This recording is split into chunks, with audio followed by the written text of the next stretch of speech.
एक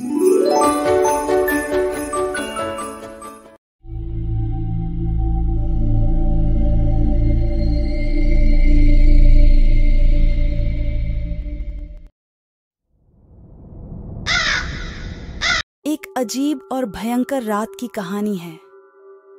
एक गांव में एक पुराना हावड़ा था जिसमें कहीं किसी ने गुमनाम जानवर की आवाज सुनी थी।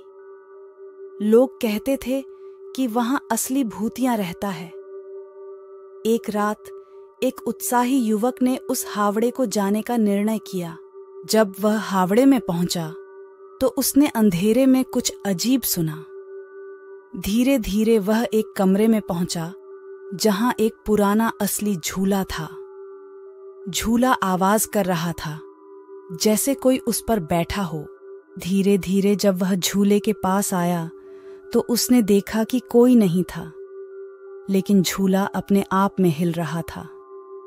उसने झूला की ओर देखा तो उसने देखा कि झूला पर किसी के लिए लिखा हुआ था, तुम अगला हो। उसकी होशियारी के बावजूद वह झूले पर बैठ गया। तभी झूला अपने आप में जोर से हिलने लगा और उस युवक को भी उठा लिया।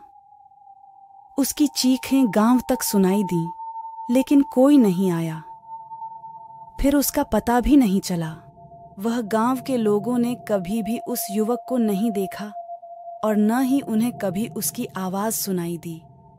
लेकिन उस हावड़े में अब भी किसी न किसी की चीखें सुनाई जाती हैं और उसकी भूतिया कहानी गांव में अब भी चर्चा का विषय है।